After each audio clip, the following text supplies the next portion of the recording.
Hey YouTube, this is Peter Hall. I'm gonna do an impression of Ilhan Omar. Okay, so here it goes. CARE was founded after 9/11 because they recognized that some people did something, and they realized that all of us were starting to lose access to our civil liberties. Some people did something. My goodness. Yeah. Hey Ilhan Omar. Fuck you.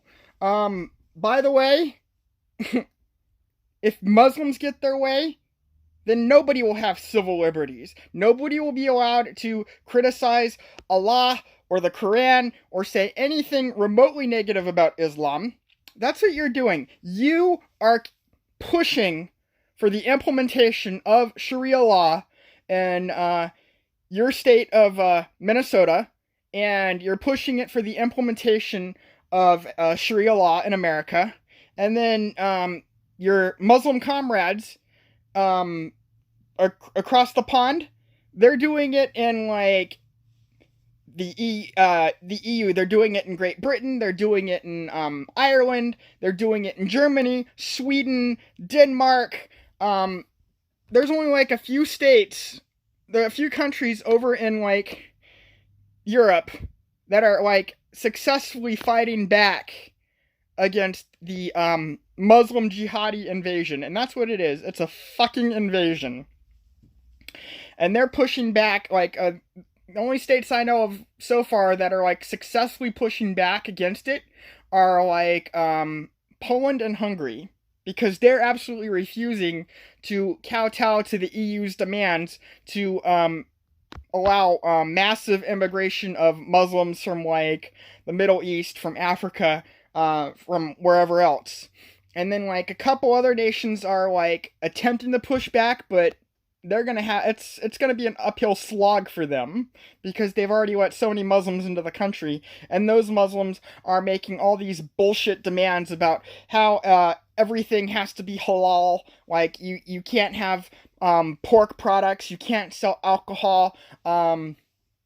They're actually implementing that in a bunch of these nations. They have Sharia law patrols in like much of Europe now, and I've heard that they're even starting to do it in like places like New York. Sharia law patrols. So Ilhan Omar, fuck you, okay?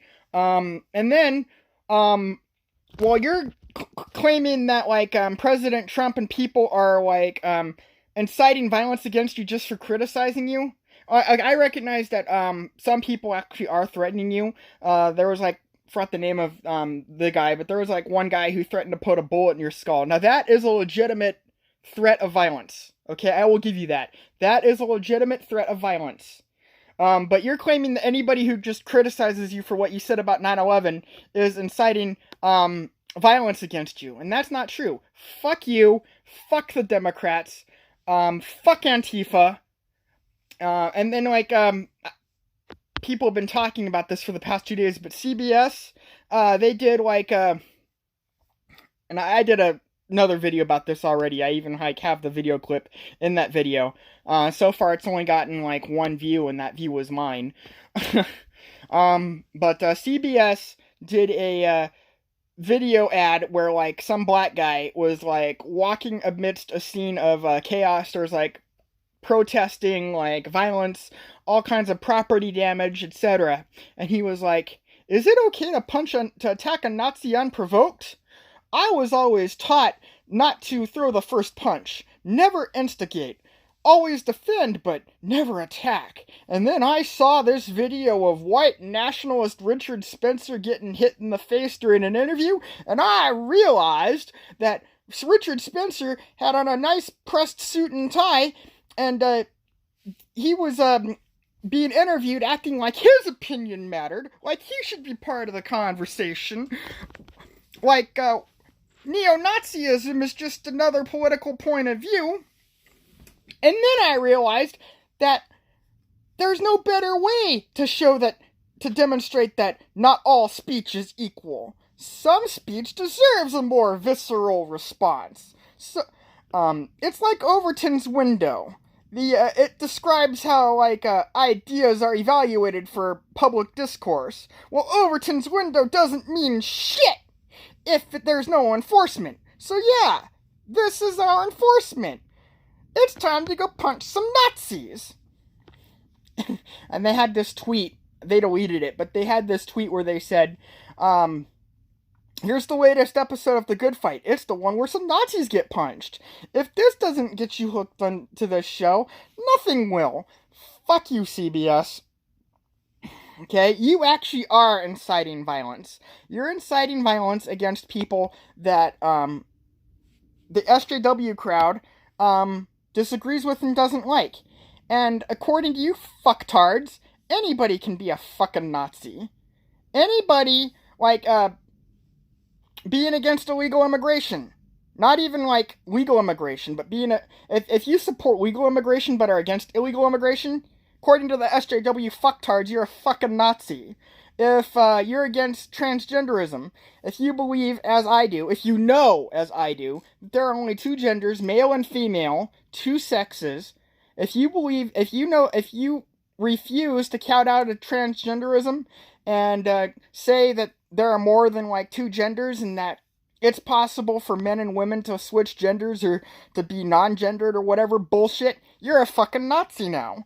Anybody, according to these SJW fucktards, is a Nazi. A Nazi, according to these fucktards, is whatever they want it to be. A Nazi who is whoever they want it to be. That's who Nazis are now. So, yeah, that was my, impression of Ilhan Omar. CARE was founded after, September 11th because they recognized that some people did something and that all of us were starting to lose access to our civil liberties. Yeah, well, like I said before, if you Muslim assholes get your way, nobody's gonna have civil liberties. Nobody has civil liberties in much of the Muslim world. Civil liberties do not fucking exist. Why in Saudi Arabia, women only just, like, got the right to drive, or privilege, I should say. They got the privilege to drive, like, a couple years ago. So yeah, there's no fucking civil liberties in much of them in the Muslim world. So fuck you, Ilhan Omar. Go back to Somalia, you fucking bitch. And stop complaining about America.